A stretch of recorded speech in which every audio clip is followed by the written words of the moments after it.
Good evening po mga kasangla. Ito ako po ulit, Raven Marcia, ang inyo pong pambansang sanglaero. At natutuwa ako dahil episode 11 na tayo sa ating po novela. Yes! So, natutuwa naman ako dyan. Syempre, bibigyan ko kayo ng update, no? Kung magkano na ba yung mga sangla natin. Itutuloy natin o ginawan ko ng part 2 yung last natin, yung po novela episode number 10. Ito yon. Ayan. So sa mga hindi pa nakanood dyan, ipanoodin nyo yan bago nyo to panoorin. Kasi ito is comparison doon sa sangla update natin noong March. Bakit tayo magkakaroon ng comparison? Kasi di ba alam naman natin, itong mga nakaraang araw, mga nakaraang linggo, grabe si gold, grabe yung ginto. Sobrang tumaas siya. At natural kasi na tumataas ang ginto, hindi natin maaawat yan. Pero nitong mga nakaraan, grabe, sunod-sunod. As in, kahit sa mga supplier, parang ngayon, ganito yung presyo, bukas may additional 100 na, akala mo okay na yun, bukas may additional 20, may additional, grabe, parang kung hindi ako nagkakamali, parang March nasa 3.2 pa lang yung ginto o 3, sige 3.3, 3.2, 3.2, 3.250, 3.3 mga ganyan. Ngayon 3.7, 3.750, 3.850, ganyan na ang per gram natin sa 18 carats. Grabe.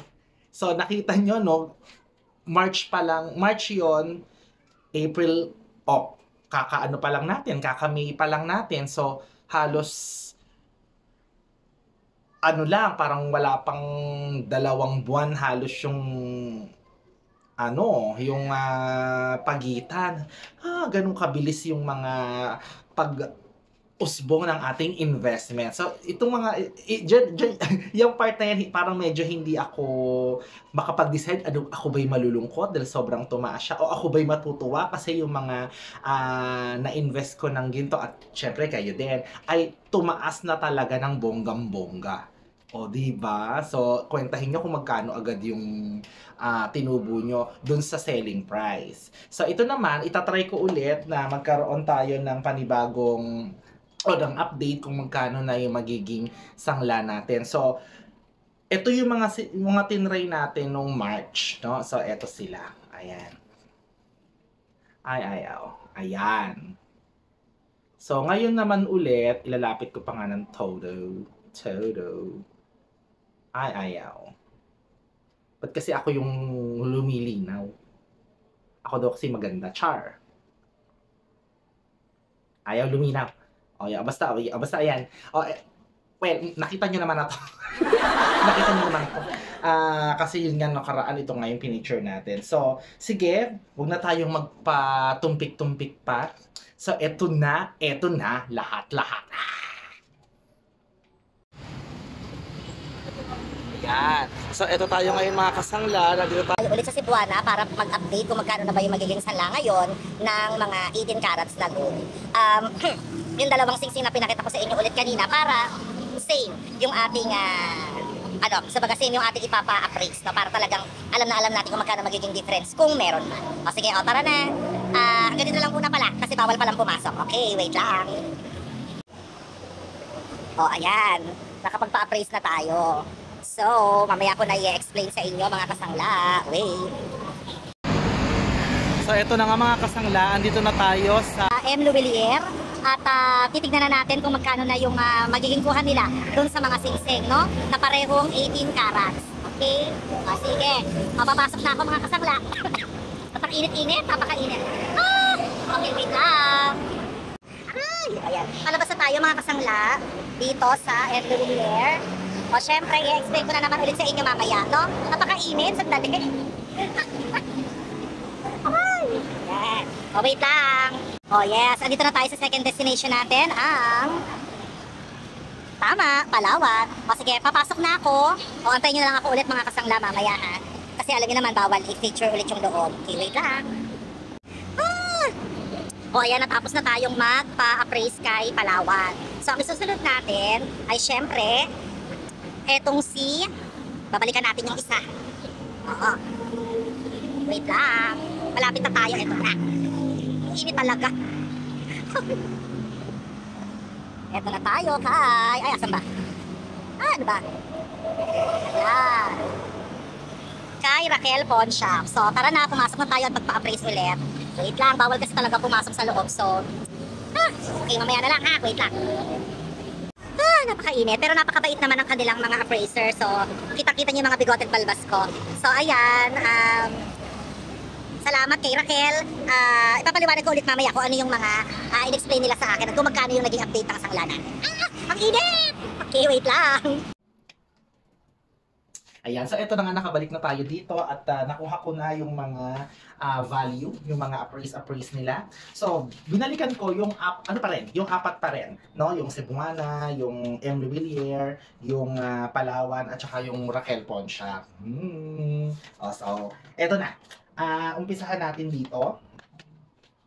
Dito. Yan. O, i-take note nyo na lang mga kasangla, Sige.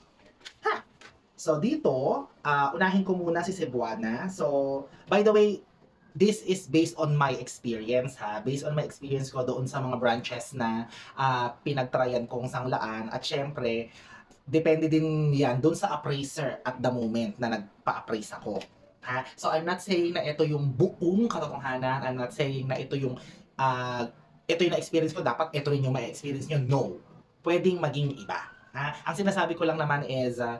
ito yung bigay sa akin ng mga appraiser, no? So, syempre, medyo malapit lang din naman. Kung magkakaroon naman ng difference yan between my experience and your experience, konti lang naman ang difference yan. So, at least may idea tayo, Okay, so disclaimer yan mga kasangla, Okay, so ito, plain ring. So, this is 18 karat ng inuri nila.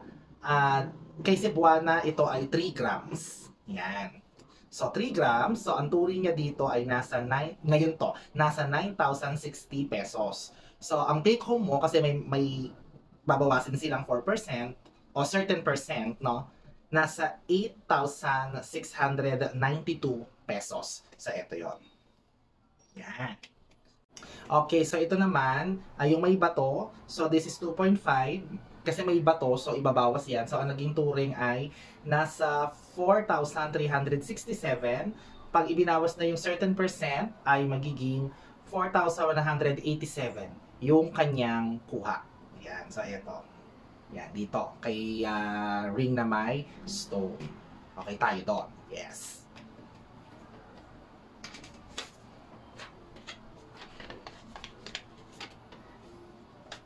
Dito naman kay M. Villiers, yan. Dito sa plain ring, 18 karat ang turing. Sa timbangan nila, 2.9 grams. So, ang turing niya is 9,700. At pag binawas yung certain percent o yung 3.5% ay magiging 9,355.5. Yun. Diba? Ang taas na. Mag-almost 10,000 na siya.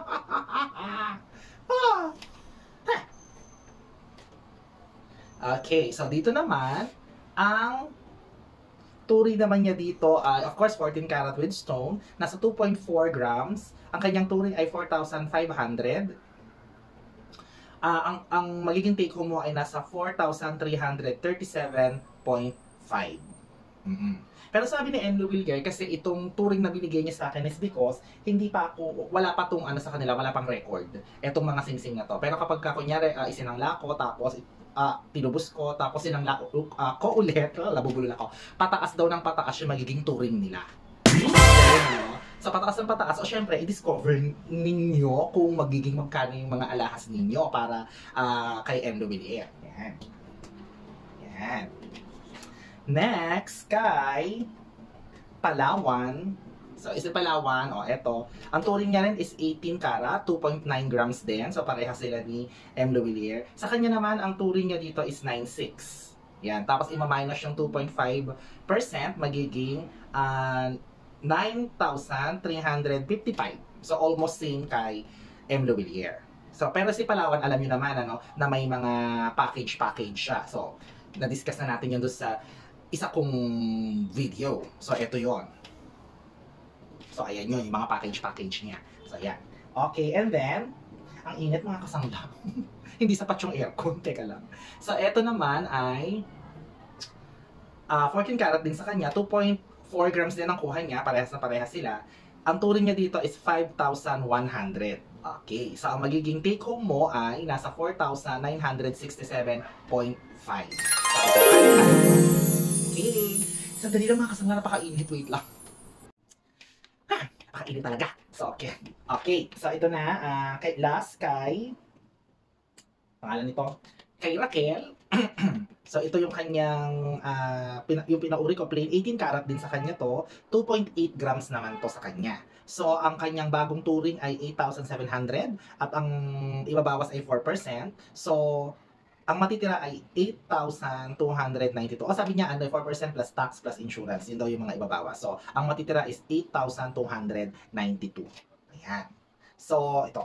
Ngayon, ito naman yung with the bato, 14 karat with stone. So, sa kanya naman, this is 2.2 grams. So, ang turing niya is 4,500. Again, ibabawas yung 4% plus tax plus insurance. Ang matitira is 4,270 pesos. Yan. So, ngayon, mga kasangla, nalaman na natin ulit yung comparison, yung update. Comparison ng bawat sanglaan ulit. Comparison ngayong May, noong March. So, kayo lang makakapag-decide kung tumubo ba o kung tawag dito, kung hindi ba tumubo yung pera natin. So by the way, para sa ikatatahimik ng lahat, wait lang. Kasi may nagtatanong sa akin, sana dapat daw sinabi ko kung magkano. Tama naman, dapat yan naman talaga sinabi ko. So, kung magkano yung pagkakabili ko dito. So, sige, anahin natin. Sige. So, ang pagkakabili ko kasi dito, nung panahon na yon, 2.7 pa lang ang ginto. Matagal-tagal na, parang 2020 ko siya nabili. Parang na 2.7, 2.750. This is subasta kasi. So, sa 2.9 times 2.7, so ang pagkakabili ko dito is 7,893. Yan. 7,893. Yan. Yun yung eksakto talagang pagkakabili. So, dito sa pagkakatanda ko ha, parang nasa 5.2 yung pagkakabili. Kasi, in-estimate ko na lang talaga kasi hindi ko na matandaan talaga kung magkano talaga yung pagkakabili ko per gram sa kanila kasi naiwala ko yung resibo. Ako kasi, inugali ko itong mga huling purchase ko na tinatabi ko yung resibo, inilalagay ko sa tabi. Kunyari, di ba, jewelry box. Kunyari, itutusok kong ganyan yung sing-sing doon sa lagayan ng ring. Yung cushion doon. Katabi niyang nakasuksok ngayon yung mga resibo. Nung mga panahon na binili ko to, hindi ko siya nagawa, na itapon ko. So, pinagsisihan ko ng konti kasi hindi ko na-monitor yung kanyang progress. So, ngayon, ipapayo ko sa inyo mga kasangla, if ever bibili kayo ng mga alahas nyo, isama nyo o itabi nyo yung alahas nyo doon sa resibo para every time na isasangla nyo siya, makikita nyo kung magkano yung tinubo nyo compare dun sa pagbili nyo. Yun lang naman. So, more or less, mga ganun yung presyo nito. Ito, more or less, ganun din yung presyo. Sa pagkakatanda ko, parang nabanggit ko na rin sa ibang mga video ko kung magkano sila. Di panoorin nyo na lang. Para malaman nyo kung magkano talaga. Okay, so mga kasanglayan, nasagot na natin ulit yung panibagong katanungan kung tumaas na ba ang sangla ng bawat sanglaan o bawat pawn shop sa ngayon sa presyo ng ginto ngayon kasi pataas siya talaga, super pataas. Hindi siya bumababa. So ang sabi sa akin, siguro kaya daw ganun dahil may gera. Kasi kapag ka daw nagkaroon talaga ng gera, yung malalang yung mga perang papel at saka yung mga coins na current natin na ginagamit ngayon, mawawalan daw ng halaga yon. So syempre wag namang mangyari. Mawawalan daw sila ng halaga at ang matitirang may value na in a form of pagbili mo is yung mga ginto. Kaya daw ganun sila tumataas ng tumataas. At wala siyang pakialam kung may gera, kung may pandemic, kung bumagsak ba ang ekonomiya ng bansa. Wala siyang pakialam, walang pakialam ang presyo ng ginto. Basta tataas siya ng tataas. Kaya best investment talaga si gold, mga kasangla. So yun ang masasabi ko sa inyo.